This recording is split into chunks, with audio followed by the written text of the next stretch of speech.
It was supposed to be a normal autumn evening, the kind where the sun dips low, casting long shadows over the golden rows of corn.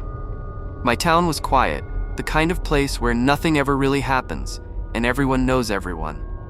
At least that's what we thought. Until the night Daniel disappeared. Daniel was the kid everyone liked.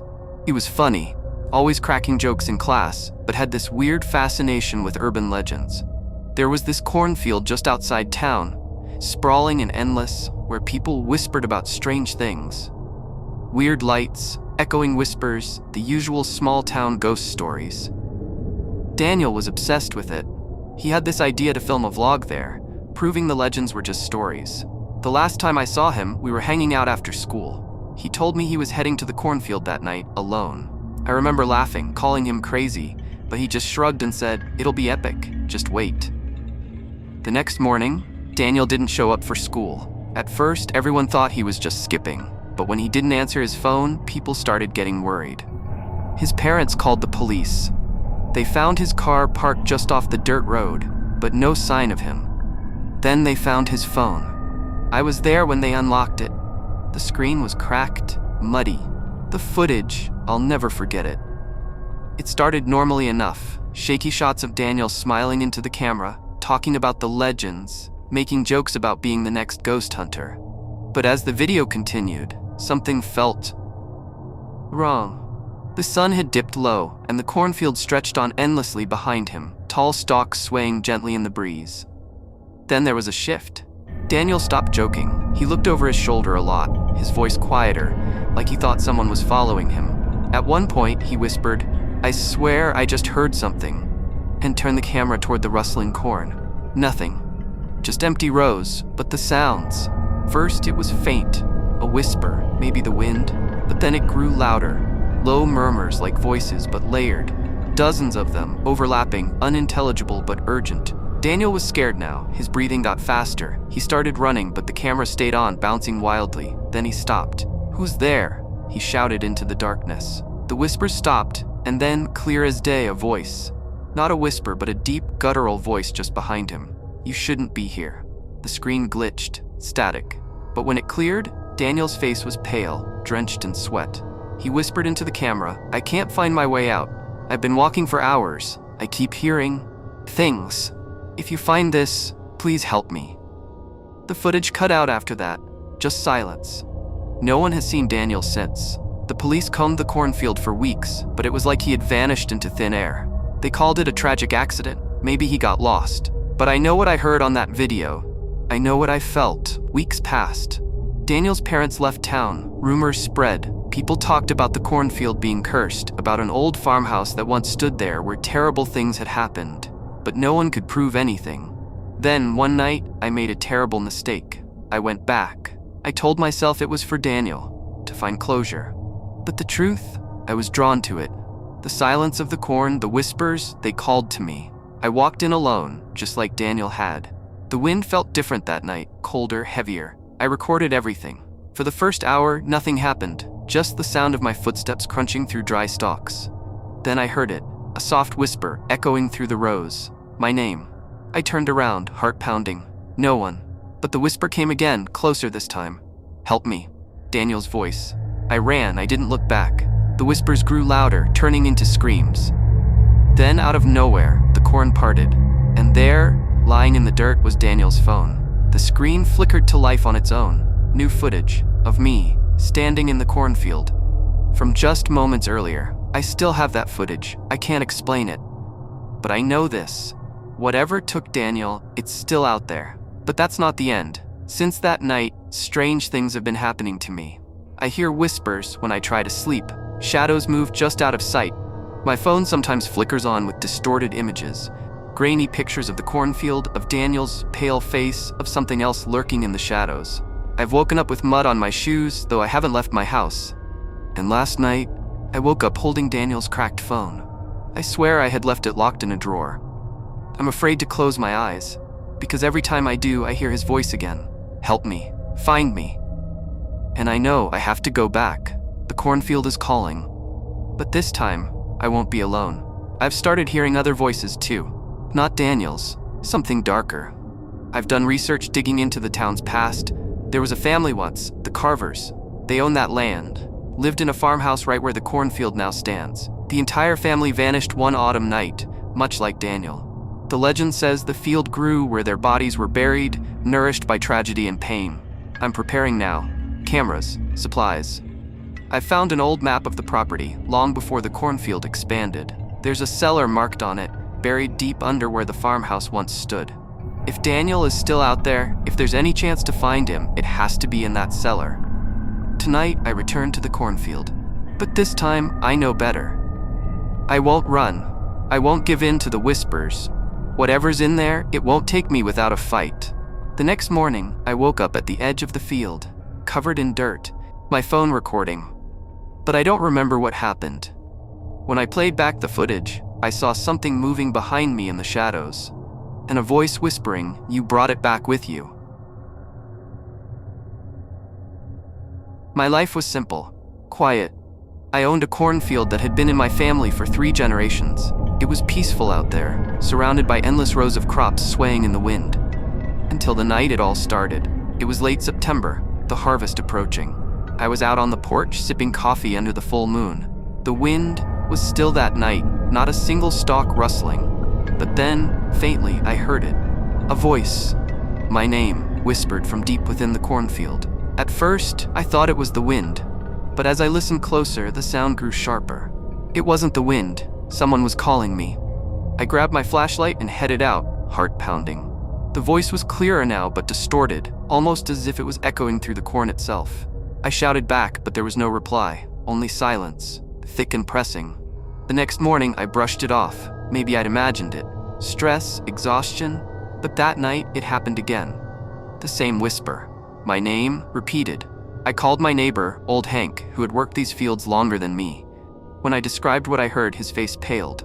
He told me a story I'd never heard before. Long time ago, he said, voice trembling, a young girl disappeared out there. Folks searched for days, never found her body. Some say the corn took her. I laughed it off. Superstitions, I thought. But that night, I saw something. I was closing up the barn when I noticed a shadow moving through the rows, tall, thin, almost human, but wrong.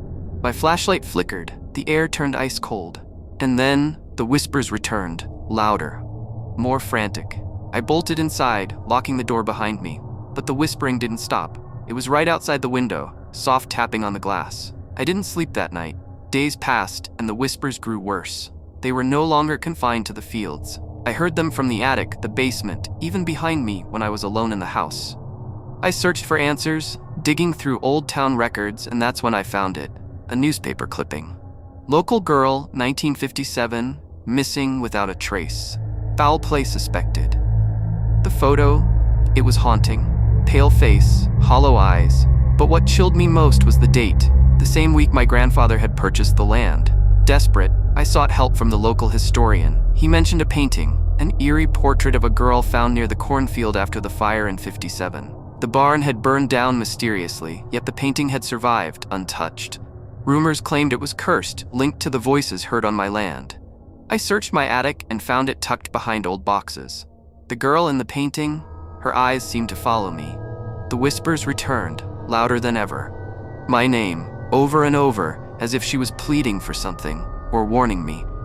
I couldn't take it anymore. I set the painting on fire. Flames roared high, but as the canvas blackened, the whispering stopped. Silence. Finally, I thought it was over.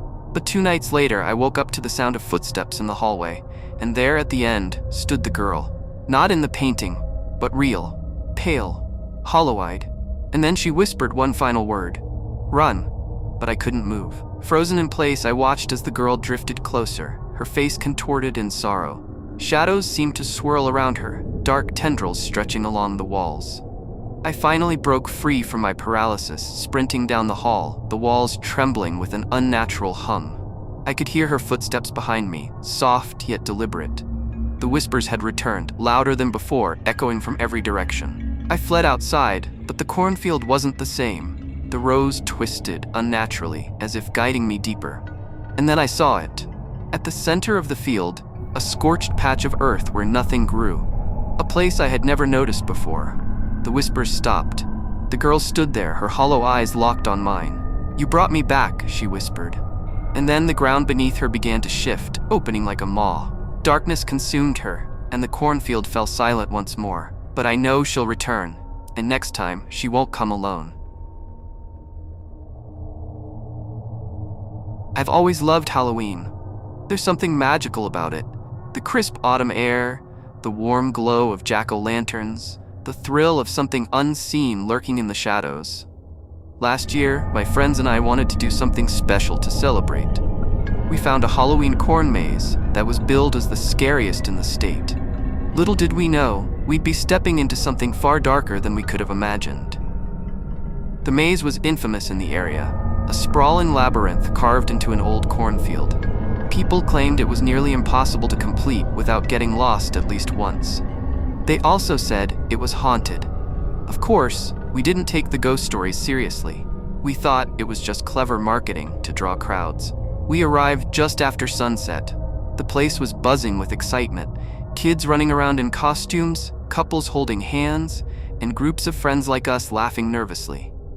The entrance to the maze was lined with scarecrows, their hollow eyes seeming to follow us as we walked by.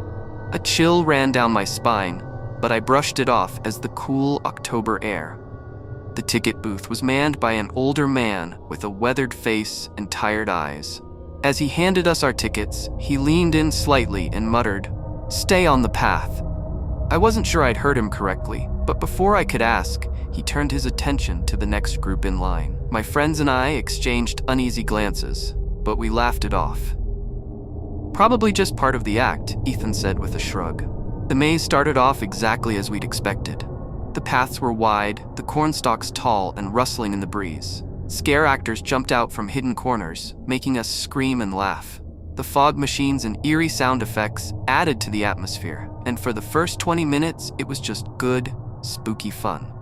But then things began to change. The air grew colder and the fog thickened. The scare actors seemed to disappear, and the sounds of other groups faded into an unsettling silence.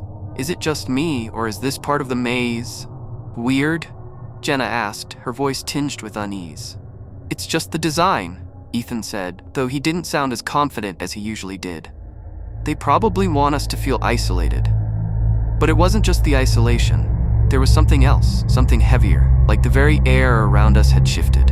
And then we heard it. "Help me," a voice whispered, so faint it could have been the wind. We all froze. The voice was soft, trembling, and unmistakably human. "Did you hear that?" Jenna whispered. "Yeah," I said, my heart pounding. It sounded like someone crying for help. "Maybe it's one of the actors," Ethan suggested, though he didn't sound convinced. We stood there, straining to hear. The voice came again, louder this time. "Help me, please." It was a woman's voice, filled with fear and desperation. Without thinking, we followed the sound, stepping off the marked path and into the dense corn. The stalks seemed to close in around us as we pushed through, the fog growing thicker with each step.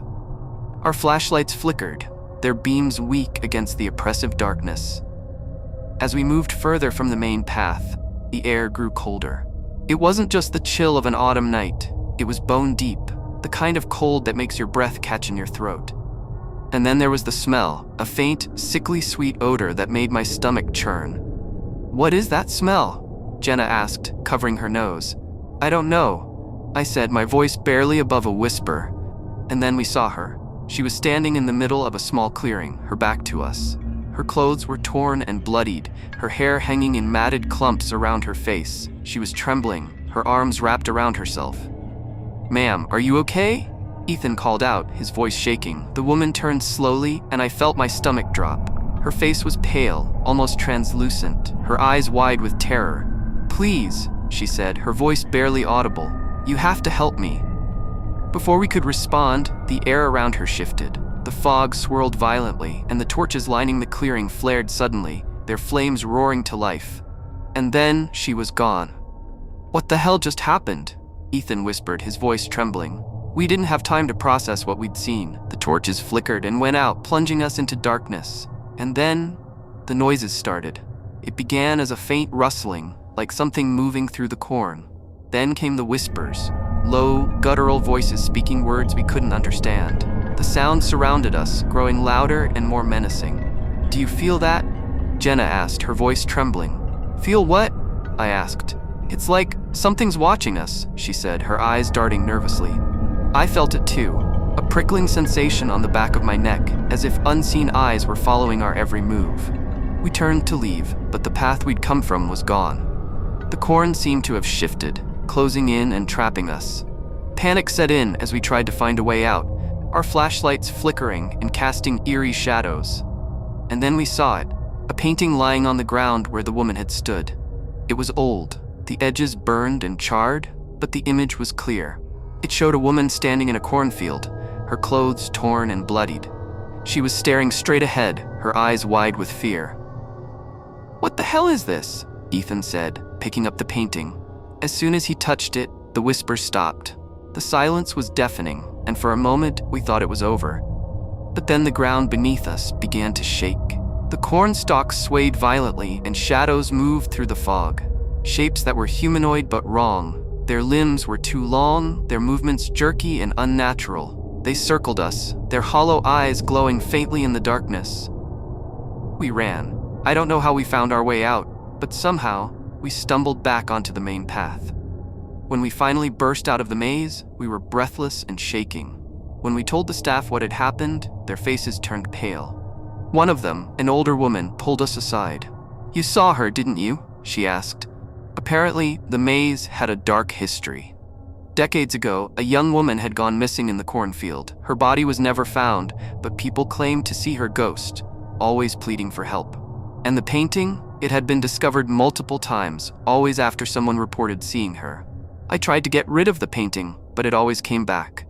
Now it hangs in my attic, hidden under a sheet. Sometimes, late at night, I hear it, soft whispers calling for help. I'll never forget that night, and I'll never go near a corn maze again. I've always believed that every small town has its secrets, but I never imagined my own hometown would hold a story so chilling it would haunt me for the rest of my life. My name's Ethan, and this is the story of the Phantom Scarecrow, a legend that turned from a childhood curiosity into a waking nightmare I can never forget. I grew up in a small farming town, surrounded by endless fields of corn.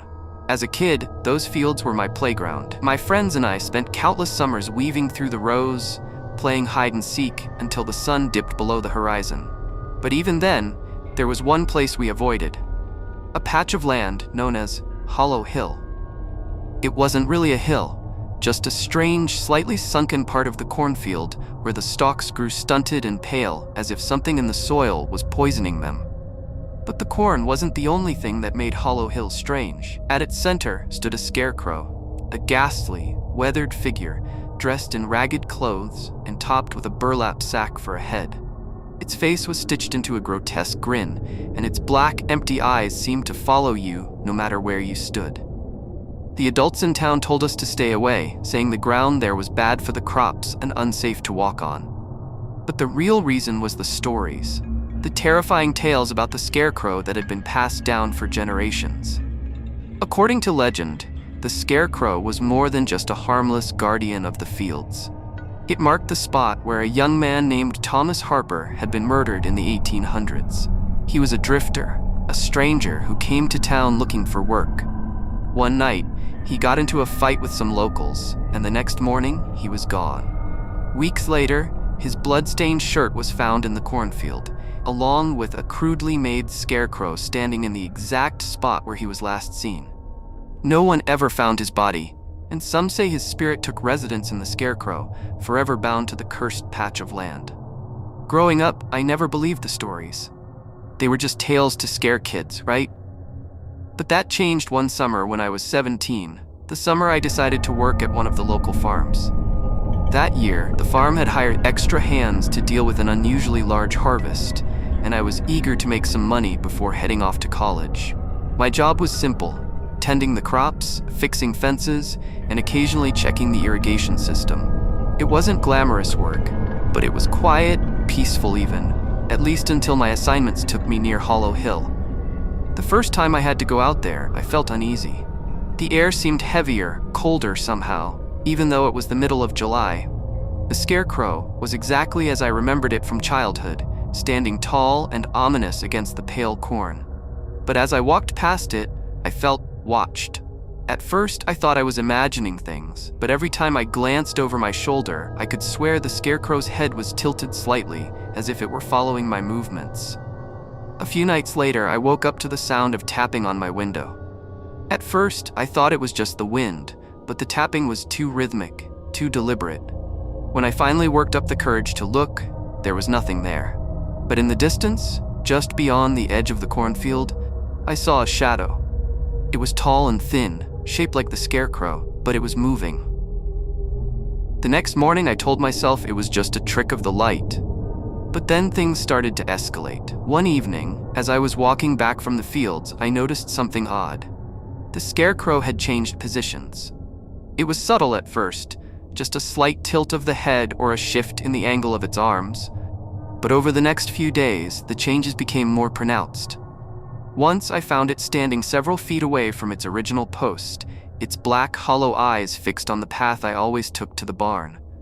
Then came the whispers. It started while I was working alone in the fields.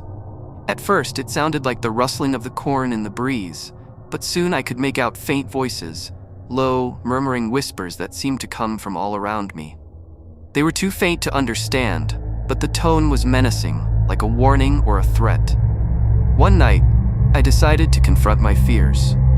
I grabbed a flashlight and headed out to the cornfield after dark, determined to prove to myself that there was nothing to be afraid of. The air was thick with the smell of damp earth, and the only sounds were the crunch of my boots on the soil and the occasional rustle of leaves. When I reached Hollow Hill, my flashlight flickered and died, leaving me in almost complete darkness. That's when I heard it, a low, guttural laugh that seemed to echo from everywhere at once. My heart pounded as I turned in circles, trying to find the source. And then I saw it. The scarecrow was no longer on its post. It was standing a few feet away, its head cocked to one side. As I stared, frozen with fear, it took a step toward me. Its movements were jerky and unnatural, like a puppet being controlled by invisible strings. I ran. I didn't stop until I was back at the farmhouse, slamming the door behind me. But even inside, I couldn't escape.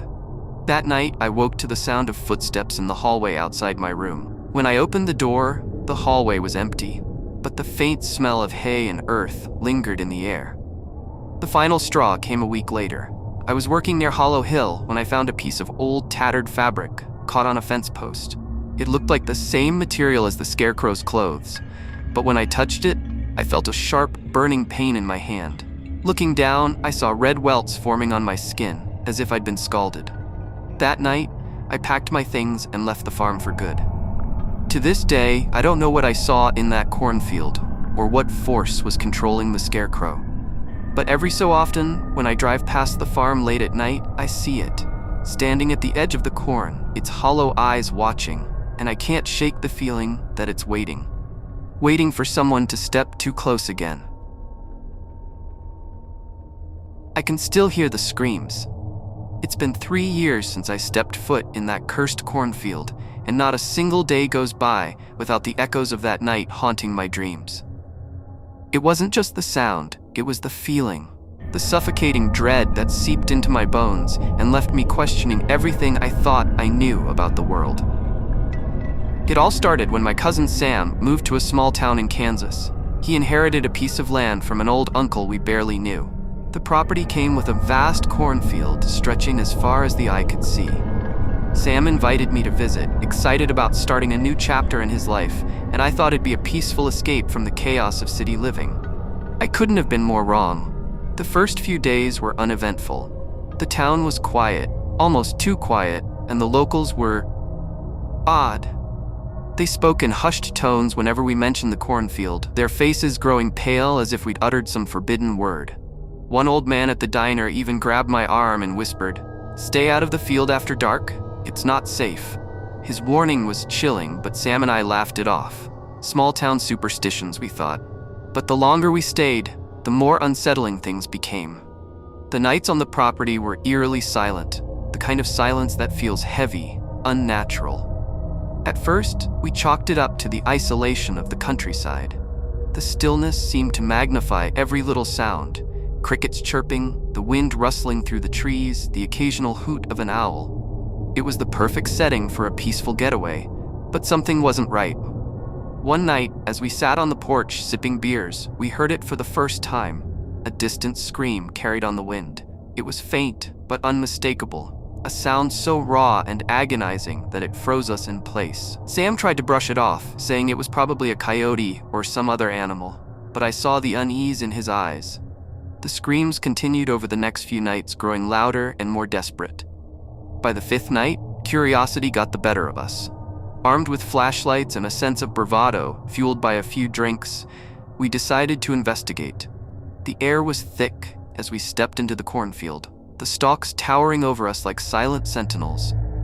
Every rustle of the leaves felt like a whisper, and the deeper we ventured, the harder it became to shake the feeling that we were being watched. We moved deeper into the field, the dense foliage pressing in on us from all sides. The farther we went, the darker it seemed to get, even though the full moon was shining brightly above us. Then, we found it, a clearing in the middle of the field, scorched black as if by fire. The smell of burnt wood still lingered in the air, and the ground was cracked and blackened, as though something had been burned to the very core. In the center stood a stone altar, cracked and weathered, with strange symbols carved into its surface. They looked like ancient runes, but they weren't from any language I recognized. The sight of it made my stomach churn, but I couldn't look away. Something about it felt wrong. As I stepped closer to examine it, a sudden coldness washed over me. The temperature dropped so quickly that I could see my breath. My skin prickled with goosebumps, and I felt as though I was being suffocated by the very air around me. That's when I heard it again, the screams. Only this time, they weren't distant. They were right behind us. They were deafening, a shrill, blood-curdling sound that made the hairs on the back of my neck stand on end. It was as if the very earth beneath our feet was screaming in agony.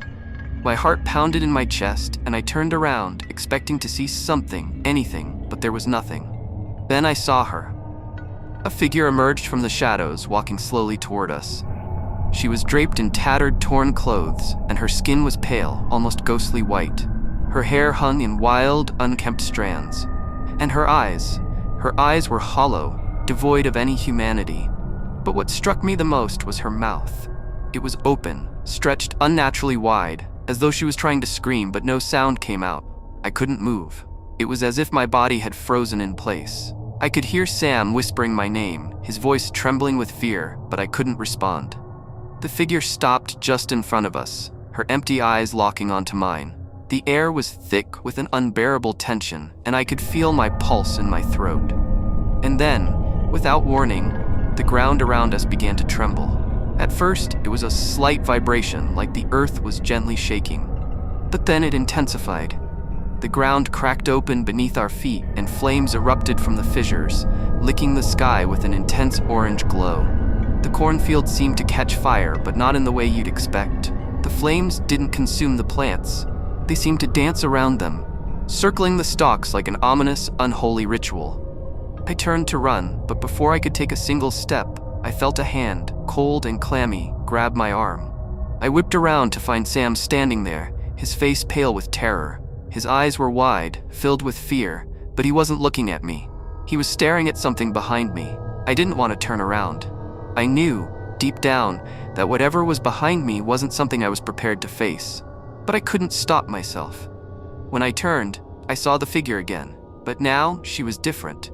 Her mouth was wide open and a scream erupted from her throat, but it was unlike anything I had ever heard. It wasn't a human scream. It was something deeper, more primal, as though the earth itself was wailing in agony. The sound reverberated through my chest, shaking my very soul. Suddenly, I felt the ground beneath me give way. I was falling, plunging into the darkness below. But there was no ground, no floor. It was as if I was suspended in a void, surrounded by nothing but blackness. And then, I saw it. The altar still standing in the midst of the flames, but now, the runes were glowing, pulsating with an eerie light. The woman was no longer standing there. Instead, I saw what appeared to be figures, dozens, maybe hundreds, emerging from the flames. They were faceless, their bodies covered in rags, and they moved with a purpose, gathering around the altar as if drawn to it by some unseen force. I realized then that this wasn't just a haunting, this was something far worse. The screams weren't just the cries of the damned. They were a warning, a call to something much darker. We ran. We didn't stop until we were safely back at the house, panting and covered in sweat. But the terror didn't end there. No, that was only the beginning. For weeks after we left, Sam and I both experienced strange, unexplainable events. I heard the screams in the distance at night, even though I was miles away from the cornfield. Sam started having vivid nightmares, waking up in the middle of the night, drenched in sweat, convinced that the woman had followed him. But the most disturbing thing? The painting. When we left the property, we found the painting we had laughed about, the one hanging over the fireplace, the portrait of a man with cold, piercing eyes. It had been left behind, just like the rest of the furniture, but when I came to collect it, I saw something that made my blood run cold. The painting was covered in scorch marks, as if it had been burned. But the strangest part, the face of the man in the painting was different. The eyes no longer stared coldly out of the frame. They were wide, terrified, as though he had been trapped in the same nightmare we had endured. I can't explain it. I don't know what happened there, but I know this. There's something in that cornfield. Something ancient. Something that doesn't belong in this world, and it's waiting for anyone foolish enough to step into its grasp. So, if you ever find yourself in a quiet town surrounded by cornfields and you hear the screams, do yourself a favor. Run. Because some things, some horrors, are better left buried